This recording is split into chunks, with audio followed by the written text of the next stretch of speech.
When you partner with a financial professional to help you manage your money, you really should find someone that you can trust.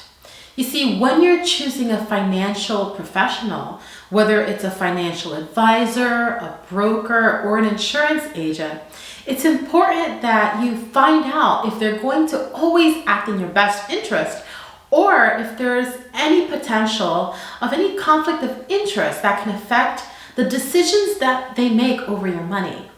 So when researching financial advisors, you really should keep an eye out for the term fiduciary. You see, in this video, I want to share with you what is a fiduciary so that by the end of this video, you are going to learn 3 benefits of working with a fiduciary and what to look out for when choosing a financial professional so that you're really empowered and secure in knowing that the people in your team are truly acting in your best interest. My name is Yvonne, and the goal in this channel is personal growth. If you want to improve the quality of your life, click the subscribe button. Let's get right into it. You have to be aware of how your financial professional is paid and rewarded. You see, most people believe that their investment advisor is acting in their best interest, and maybe they genuinely are, but they might be limited by how much they can act on your behalf because they're tied to a framework that really rewards them for selling their products, and those products might not necessarily be the best fit for you, you see. So you can find someone that is sincere, but can be sincere and be sincerely wrong in their approach. So, there are 2 main roads that financial professionals take, and you want to know what they are. You see, you need to know which road your financial professional is in, and if that road is going to take you to where you want to go. So the main distinction that you want to understand when choosing a financial professional is, does your financial professional follow the fiduciary standard or the suitability standard? So what's the difference between suitability and fiduciary? Well, the suitability standard simply means any advice or action would be suitable to a client's needs. On the other hand, a fiduciary duty takes into account a step further by ensuring that the decisions are not just suitable, but they're made in the best interest of the client. And, this whole concept of suitability or fiduciary can be a little confusing because those words are pretty big and they're not really used in our everyday language. So let me just kind of put it in layman's terms. If you're going to an event and you're looking for a dress, right, or a nice suit to go to that event in, would you just buy any dress that is suitable? Or do you want a dress that fits you just right and it's in the best color for your skin tone and the best color for your eyes, and it makes your eyes look amazing, and it's really tailor-made to fit your body type? Which would you take? The one that's suitable or the one that fits you? So I'm really hoping that these terms and this distinction between the 2 is starting to really make sense. You see, a fiduciary is an individual that acts on your behalf with honesty and integrity in the financial planning and investment industries. So a fiduciary financial advisor really manages the client's assets with their client's best interests in mind. There are regulatory and legal standards set for a fiduciary, which advisors and other professionals are legally held to. So a fiduciary duty is a legal responsibility to put the interests of another party before your own. So if someone has a fiduciary duty to you, let's say, he or she must act solely in your financial interests, right? So a fiduciary duty is important for really guiding the actions of the professionals who deal with clients' money. It's also important because when it's violated, it really provides an avenue for legal action, right? So it really shelters you from risk, because if a financial professional who isn't a fiduciary has been knowingly selling you low performing or high fee investments, you really don't have a legal leg to stand on, if you will, and so unlike a fiduciary, that you actually do have the legal backing that you can actually really feel more supported. All investment advisors registered with the U.S. Securities and Exchange Commissions or a state securities regulator must act as a fiduciary.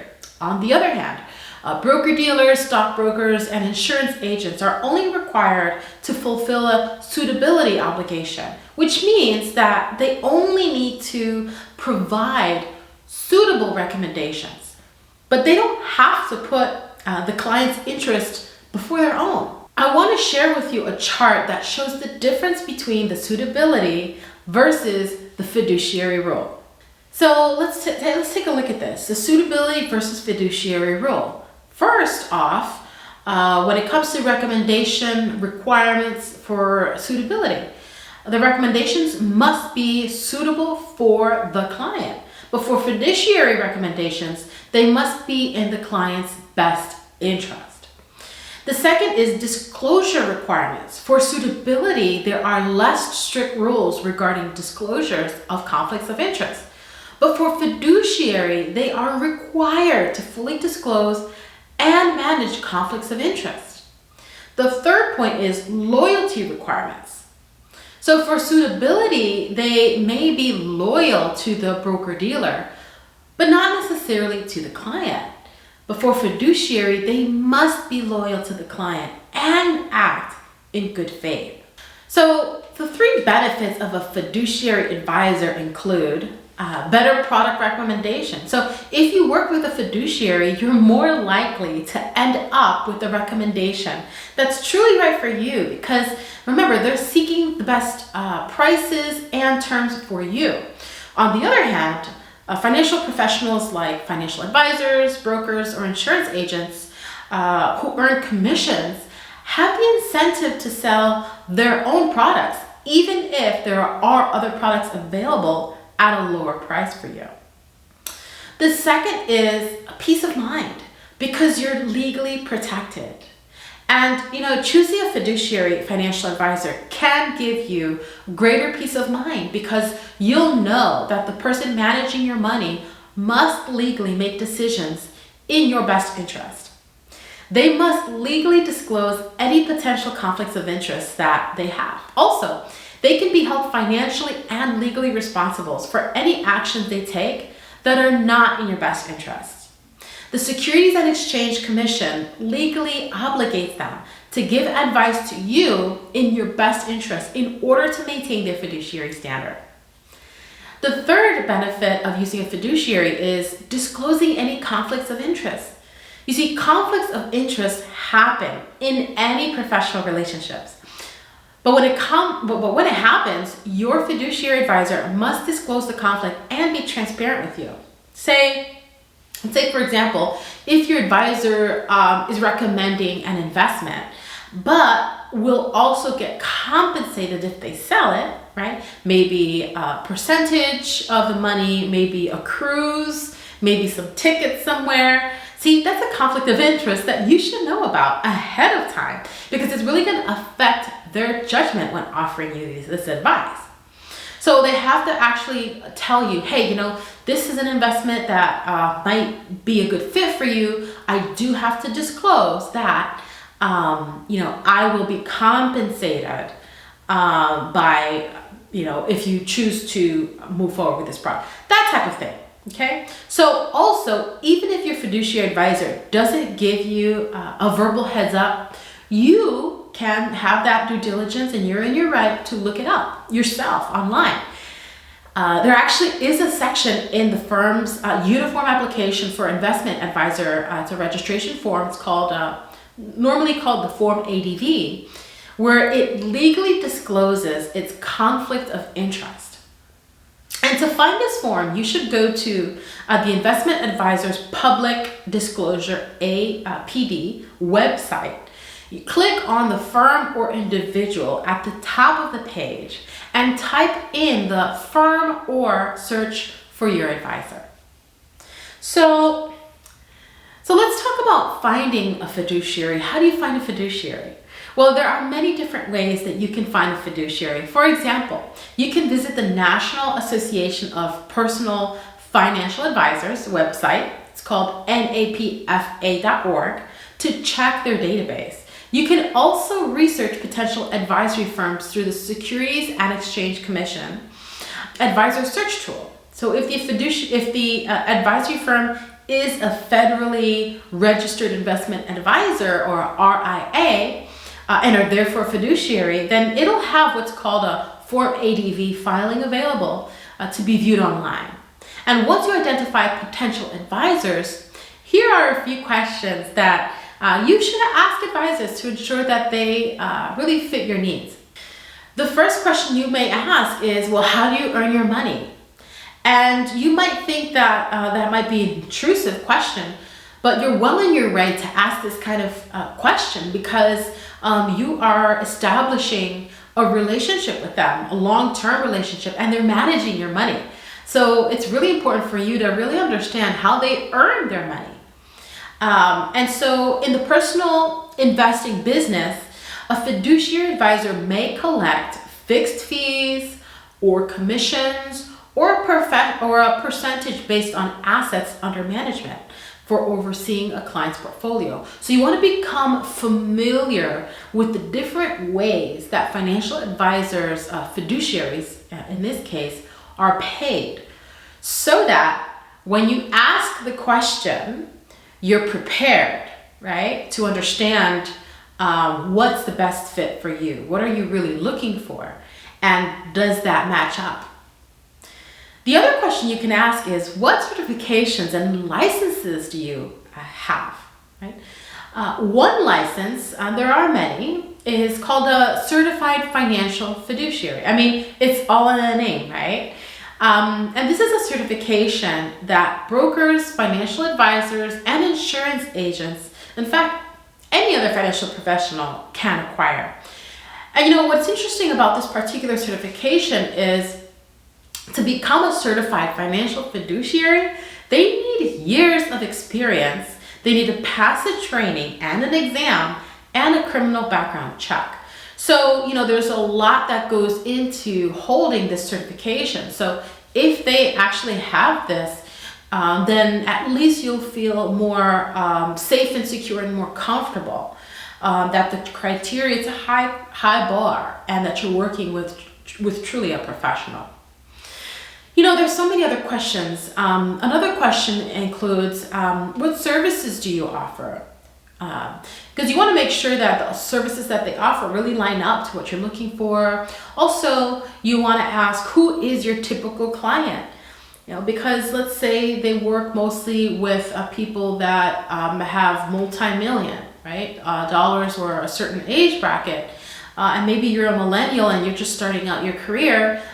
That might not necessarily be the right fit for you because they might not truly understand where you're coming from, your risk tolerance, and all of these many other things. It might not necessarily be a good fit.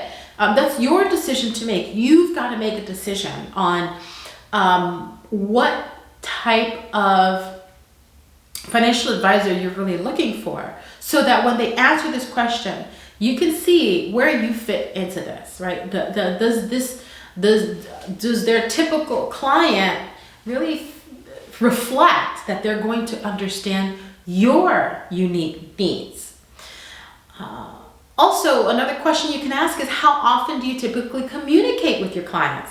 This is a good question because let's say if you're the type of person that you want more hands-on, you want to get closer to your money, you want to know what's going on, but this particular person doesn't really communicate very much, and you expect more from your financial professional, a better relationship maybe, more communication, then here's an opportunity to set those expectations too, right? Just because they answer the question a certain way doesn't mean, oh, you put your hands in the air and this is not a good fit. No, you can use that as a foundation of dialogue and conversation and say, well, okay, you communicate once a quarter, let's say, but I'm looking for something more, maybe a once or twice a month. Does that seem fair to you? So that type of thing. The more you invest in your financial education, the more you gain confidence, and you are a lot more armed and prepared for your financial journey. So, in investing, there are so many different approaches and strategies to help you set yourself up for success and financial freedom. But it can also be overwhelming to do on your own. And that's why I've designed and created my signature Money Mastery program. You see, traditional personal finance education tends to focus on facts and numbers and really ignores the inner work, mindset, and behavior, and the lifestyle transformation that's needed to really build lasting results. It's more than just creating a budget. It's creating a lifestyle to build and keep wealth. So if you're ready to invest in your financial education, this course is for you because it really combines getting the full picture of personal finance and helping you create a personalized financial action plan. And this program is really curated, especially for those that are ready to upgrade their mindset for wealth. And this is not for everyone. This is an exclusive experience for high achievers that are committed to their transformation to get out of debt, save more, increase their income, and invest to build generational wealth. And this exceptional and unique program is really going to support you in having the peace of mind that comes when you have an action plan for financial freedom. So if you're ready to invest into your financial education and live a life of financial prosperity on your terms, click the link below in the description box to enroll. Also, check out the Goals Mastery program if you feel the need for more clarity in life. And this course really is going to help you to get clear with what you want in life and help you identify, define, and align with your vision, mission, and goals in life. And as I always say, if you're not clear with your vision in life, that North Star of where you're going, chances are you're working on someone else's vision, whether you know it or not. So it's really prudent and important for you to invest in being very clear with what that's going to look like. Also, it's always great to have inspirational and motivational reminders to keep you moving forward towards your dreams and goals. So click the link below to choose your favorite custom designed gift for yourself, family, and friends in my online merch store. Click the link below to go ahead and purchase those. So if you enjoy this video and want to improve the quality of your life, click the subscribe button to level up, and I'll see you on the next one. Oceans of love. Till next time.